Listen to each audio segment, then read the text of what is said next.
Hi hello పిల్లలు అందరికీ praise the Lord. Sunday school పాటలు వినండి, నేర్చుకోండి, దేవుని యొక్క ఆశీర్వాదములను పొందండి. ఓకేనా? మొదటి పాట, గానుగ చాటున గిద్యోను ప్రాణభయముతో దాగాను. నేర్చుకుందామా మరి? గానుగ చాటున గిద్యోను ప్రాణభయముతో దాగేరు. గానుగ చాటున గిద్యోను ప్రాణభయముతో తాగేను. దేవుని ప్రేమ కన్నులకు దాగకపోయెను గిద్యోను.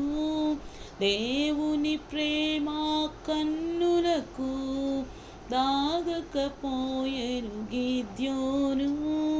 గానుగ చాటున గిద్యోను ప్రాణభయముతో దాగేను.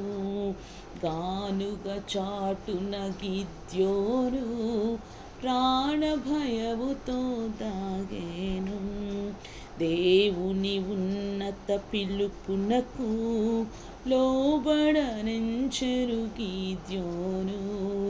దేవుని ఉన్నత పిలుపునకు లోబడనెంచెరు గిద్యోను. అల్పుడతారని అన్నాడు, అధికునిగా ప్రభు చేశాడు. అల్పుడతానని అన్నాడు, అధికునిగా ప్రభు చేశాడు. గానుగ చాటున గిద్యోను ప్రాణభయముతో దాగేను. గానుగ చాటున గిద్యోను ప్రాణభయముతో దాగేను. రక్షణ పొందిన మనమంతా శత్రుని చేతిలో దినమంతా. రక్షణ పొందిన మనమంతా శత్రుని చేతిలో దినమంతా. పోరాడగా ప్రభు జయమిచ్చు, పడిపోయిన నిలబెట్టు. పోరాడగా ప్రభు జయమిచ్చు, పడిపోకుండా నిలబెట్టు.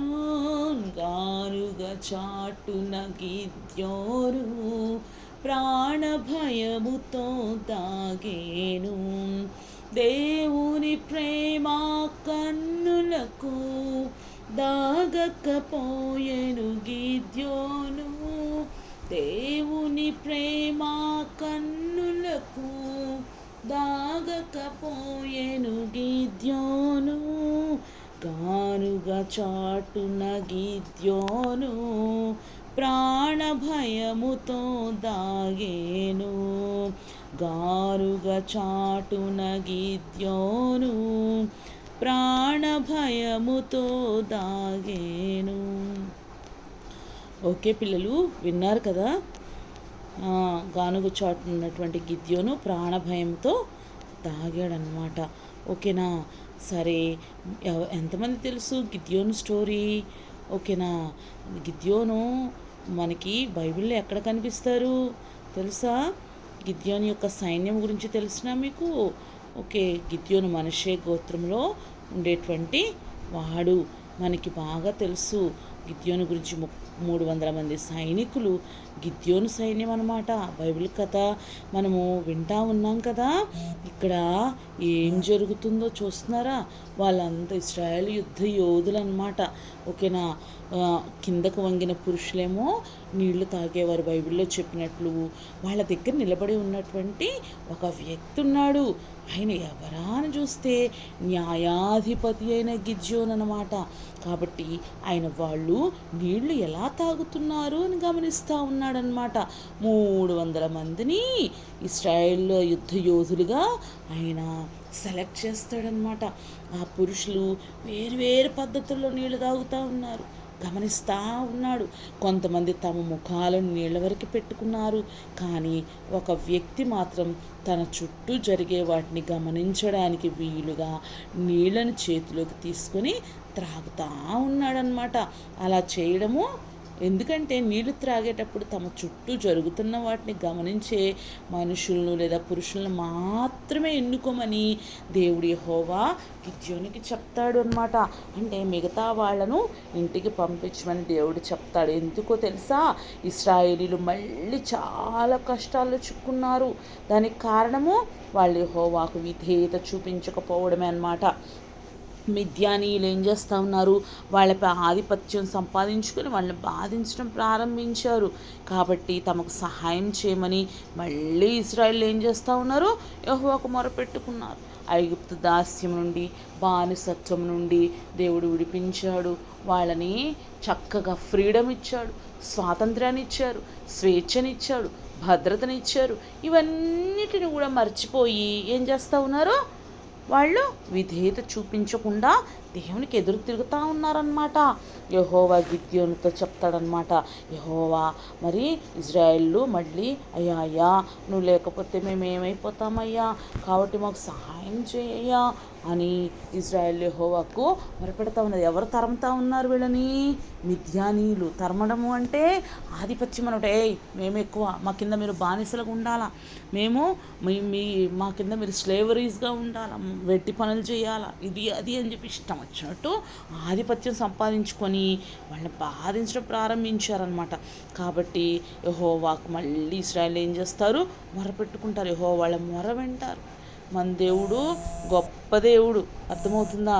వాళ్ళ మొర వింటారనమాట.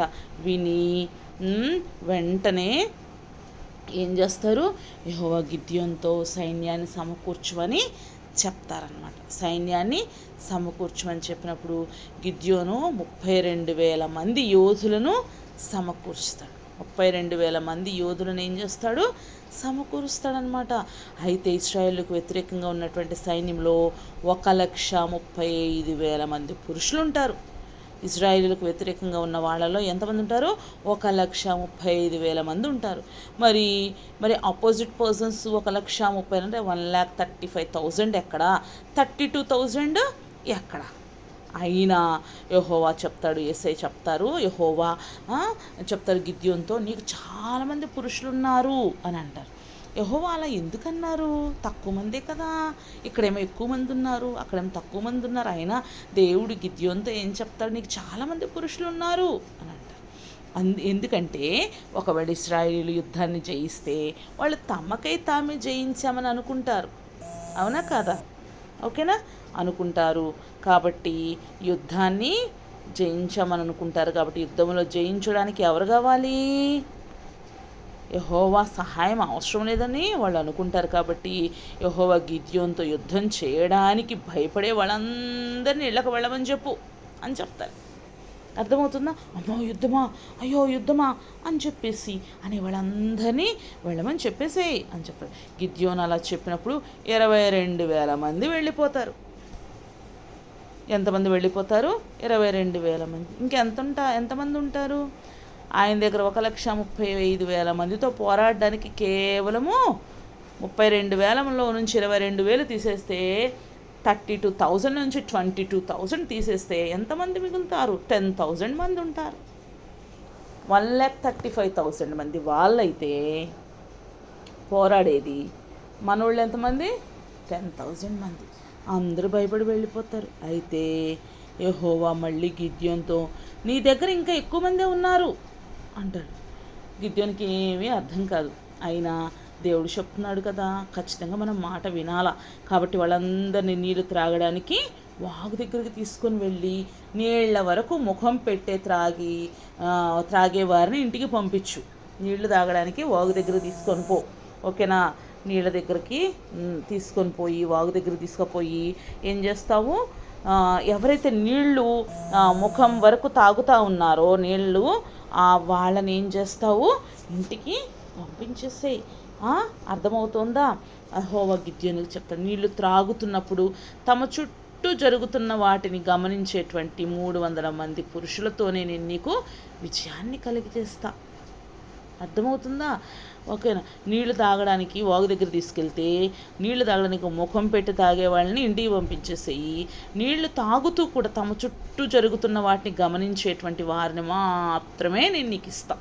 మనం నీళ్ళు తాగుతున్నా ఏం తాగుతున్నా సరే మనము అన్నీ కూడా చూస్తూ గమనిస్తూ ఉండాలన్నమాట. అదే పనిలో ఇంకా మనం ఉన్నాం అనుకోండి, శత్రువు వచ్చి మన మీదకి చక్కగా మనల్ని అటాక్ చేస్తే అపజయం వస్తుంది. కాబట్టి ఇక్కడ ఏం చెప్తా ఉన్నాడు దేవుడు, నీళ్లు త్రాగుతున్నప్పుడు తమ చుట్టూ జరుగుతున్న వాటిని తాగుతా కూడా మరి చుట్టూ జరిగే వాటిని గమనించే 300 మంది పురుషులతోటే నేను నీకు విజయాన్ని కలుగజేస్తాను. వాళ్ళేమో 1,35,000 మంది. అవునా? ఎంతమంది? 1,35,000. అరే వీళ్ళేమో 32,000 మంది. 32లో నుంచి మళ్ళీ భయపడే 22,000 మంది, అంటే 22,000 మంది వెళ్ళిపోయారు. ఇంకా 10,000 ఉన్నారు. మళ్ళీ ఆ 10,000లో నుంచి మళ్ళీ వాళ్ళందరినీ పట్టుకుపోయి వాగు దగ్గర నీళ్లు తాగితే 300 మంది మాత్రమే జరుగుచున్న వాటిని ఏం చేస్తారు? గమనిస్తూ ఉంటారు. కాబట్టి వాళ్ళతోటి నీకు విజయాన్ని ఇస్తాను అని చెప్తాడు. వాగ్దానం చేస్తాడు గిద్యోనుతో. యుద్ధం చేసే సమయం వస్తుంది. గిద్యోను తన 300 మంది పురుషులను 3 గుంపులుగా ఏర్పాటు చేస్తాడనమాట. ఆయన వాళ్ళలో ప్రతి ఒక్కరికి ఒక్కొక్క బోర్నిచ్చి లోపల దివిటి గల ఒక కుండనిస్తాడు. ఇవన్నీ కూడా దేవుడు ఆయనకు ఆలోచన ఇచ్చినవి. ఇలా చేయి గిద్యోన్, వాళ్ళతో చేయించు అని చెప్పేసి దేవుని స్వరము తనకి వినిపిస్తూ ఉంటుంది. దాదాపు మరి ఏమవుతుందంటే మధ్యరాత్రి అయినప్పుడు వాళ్ళంతా శత్రు సైన్య శిబిరాన్ని చుట్టుముడతారు. తర్వాత ఏమి ఉంటుంది? ఏమేమి ఇస్తారు చేతిలో? ఖడ్గం ఉందా? ఏదైనా ఉందా? ఏం లేదు. ప్రతి ఒక్కరికి ఒక్కొక్క బూర, లోపల దివిటి గల ఒక కొండ పెట్టుకొని, కొండ లోపల దివిటి అన్నమాట, వెలిగేటువంటి ఒక దీపం లాంటిది అనమాట. ఒకేసారి అప్పుడు శత్రు సైన్య శిబిరాన్ని చుట్టుముడతారు. తర్వాత వాళ్ళంతా ఒకేసారి బోరలను ఊది కుండలను పగలగొట్టి యెహోవా ఖడ్గము, గిద్యోను ఖడ్గము అని కేకలు వేస్తారు. శత్రు సైనికులు లేచినప్పుడు వాళ్ళు కలవరపడి భయపడ్డారు. వాళ్ళంతా పరిగెత్తడం ప్రారంభించారు. ఇశ్రాయేలీలు యుద్ధాన్ని జయించారన్నమాట. అర్థమైందా పిల్లలారా?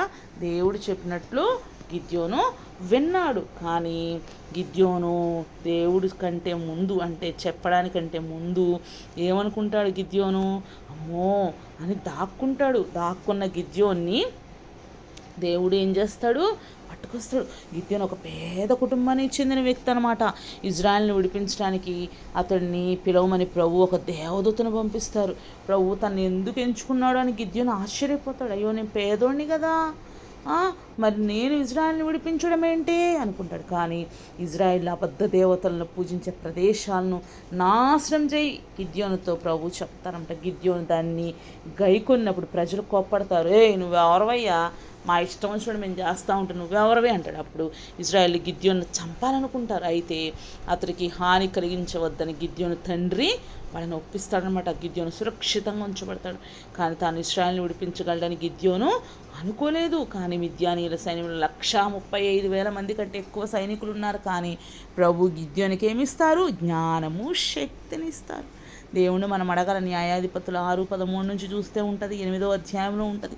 అవునా? న్యాయాధిపతుల గ్రంథంలో ఉంటుంది అనమాట. ఇజ్రాయేల్ తమ బలంతో కాకుండా ఆయన బలంతో గెలవగలరని తెలుసుకోవాలని ప్రభు కోరుకుంటా ఉన్నారు. ఇజ్రాయేల్ 32,000 మంది సైనికులు మాత్రమే కలిగి ఉన్నప్పటికీ భయపడిన సైనికులు ఇంటికి పంపమని ప్రభు గిద్యోనుతో చెప్తారు. ఇవన్నీ మనం చెప్పుకున్నాం కదా. చివరికి ఇజ్రాయేలీల పోరాటానికి సిద్ధమవుతారు.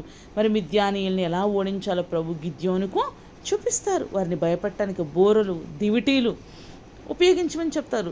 అర్థమైందా? శబ్దము, దీపాలు మిద్యానీయులు అంత గందరగోళానికి గురి చేస్తాయి అనుకుంటున్నారు. వారు ఒకరితో ఒకరు పోరాడడం ప్రారంభించి తర్వాత వాడు కేకలు వేస్తూ పారిపోయారు. కత్తులు, కరాటాలు ఏమైనా ఉన్నాయి ఎక్కడ? ఏమీ లేదు. కేవలం గిద్యోను ప్రభుపై నమ్మకం ఉంచడం వలన ఇశ్రాయేలీలు 300 మంది సైనికులతో మిద్యానీయుల యొక్క పెద్ద సైన్యాన్ని ఓడించారు. ప్రభు ఇశ్రాయేలీయుల జనులను విడిపించారనమాట. ఈ గిద్యోనే తర్వాత గానుగు చోటన, దీనికంటే ముందు, యుద్ధానికంటే ముందు గానుగు చోటన ఉంటాడనమాట. గానుగు చోటన ఉన్నటువంటి ఈ యొక్క గిద్యోన్ని దేవుడు పిలుస్తారు. గిద్యోన్ని పిలిచి మిద్యానీయులను ఓడించమని, ఇజ్రాయెల్ని విడిపించమని చెప్తారు. అర్థమైందా? గిద్యోని యొక్క నమ్మకం. మొదట భయపడతాడు, కానీ దేవుడు అతనికి సహాయం చేస్తాడని హామీ ఇస్తారు. సైన్యం సిద్ధం చేయి, సమర్థవంతమైన వ్యూహాన్ని చూడు, విజయాన్ని ఇస్తారు. కాబట్టి గిద్యోను కథ నుండి మనం నేర్చుకునే పాఠం ఏంటో చూసుకుందామా? దేవుడు మనకు సహాయం చేస్తాడని నమ్మాలి, మనం భయపడకూడదు. దేవుడు మనతో ఉంటాడు. దేవునిపై నమ్మకం ఉంచడం ద్వారా గొప్ప విషయాలు మనము తెలుసుకోవచ్చు, గొప్ప విజయాలను మనము సాధించవచ్చు అన్నమాట. అర్థమవుతుందా? కాబట్టి గిద్యోనులాగా మనము దేవునిపై విశ్వాసం ఉంచుదామా? అర్థమవుతుందా? దేవునిపై విశ్వాసం ఉంచి మనం ముందుకు వెళ్ళినప్పుడు దేవుడు మనకి తోడుగా ఉంటాడనమాట. ఓకేనా? గాడ్ బ్లెస్ యూ పిల్లలు. మరొక కథతో మీ ముందుకు వస్తాను. ఓకేనా? గిద్యోను పాట, గిద్యోను కథ ఈరోజు మీరు విన్నారు. Praise the Lord. God bless you.